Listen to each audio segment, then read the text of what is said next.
Today will be the 5th LED lighting tutorial, which I will talk about using LED lights on cloudy days to achieve this particular shot here. This is the combat made shoot I did with Shinku, and I want to share with you how I actually achieve it.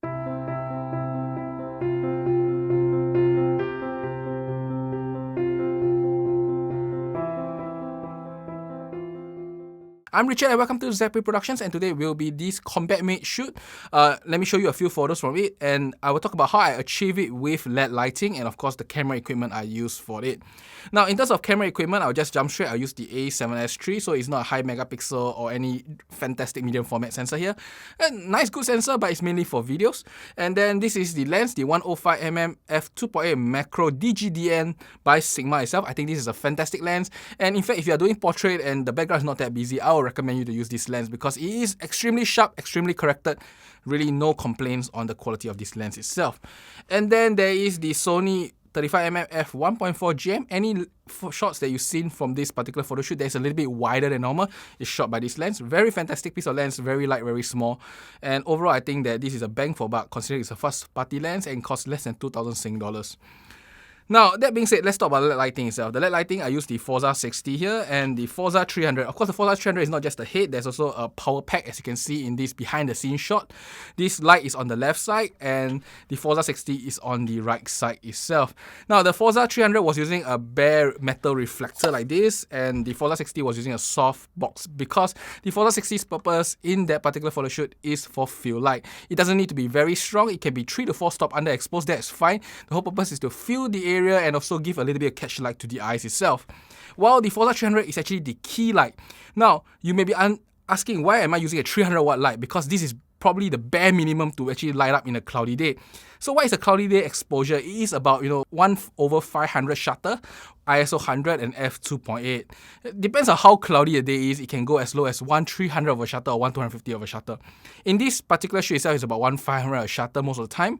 And this Forza 300 is like the bare minimum to light up the cloudy day, which means this guy is probably outputting a light of equivalent to 1/1000 f2.8 ISO 100 for a proper exposure. So in this case, it is slightly brighter than the cloudy day itself, and using a metal reflector.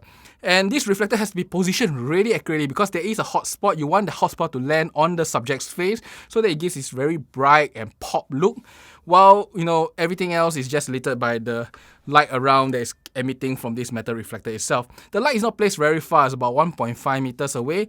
This softbox, however, is as close as it gets. If I could get underneath the subject, I will get underneath the subject.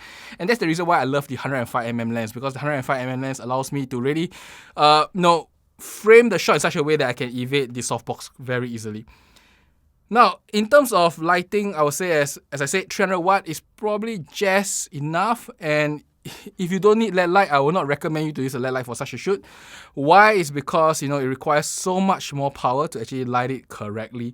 You can easily use a 600 watt flash at half power or a 1200 watt flash at 1/4 or even 1/8 of power to achieve the same effect, and you can even do it in the soft box.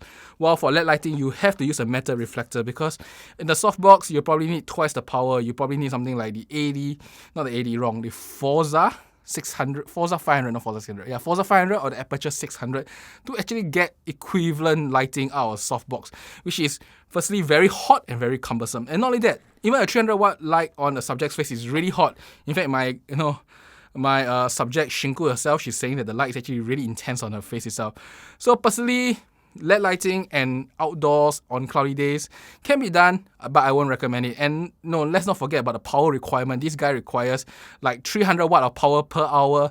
So I was using like 2 V-mount batteries, a total of 260 watt. It only lasts like 45 minutes, 50 minutes. So really don't recommend you to use high power LED lights outdoors in cloudy days, both for the subject itself and also for power, for consumption, for batteries, everything.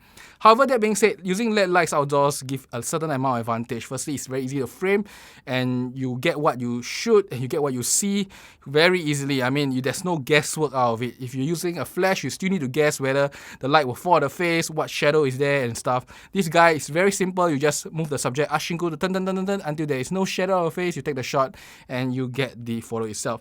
Now, I'll jump back into the camera equipment a little bit. I'm using the 100mm f2.8 because for this particular shot, I don't want much bokeh. In fact, what I want is a very distinct outline of her. As such, f2 or even f1.4 is just too shallow in terms of depth of field. You want certain amount of depth of field so that the eyes, the nose, and the ears are relatively sharp. So it gives a very crisp and distinct outline, or sometimes people call it micro contrast. And this 105mm f2.8 macro by Sigma does a fantastic piece of job. Or you can actually use any 135 or maybe 200mm lens. As long as you shoot at f2.8 or f4, you probably get similar effect.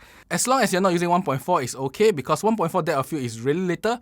What it means is that the eyes will be sharp, and then the subject's outline will quickly, soften out and blur out. So it doesn't give you this very nice pop look that you really want in this particular shot that I did, because it gives that really, crisp effect that I want, and you really want that depth of field, that micro contrast look out of this particular shot itself.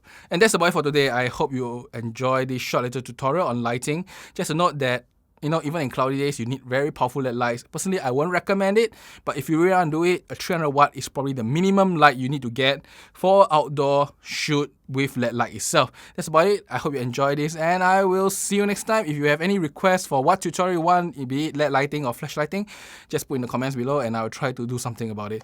And I'll see you next time. Bye bye. Do like and subscribe too, because pretty much I know that you are watching this video itself.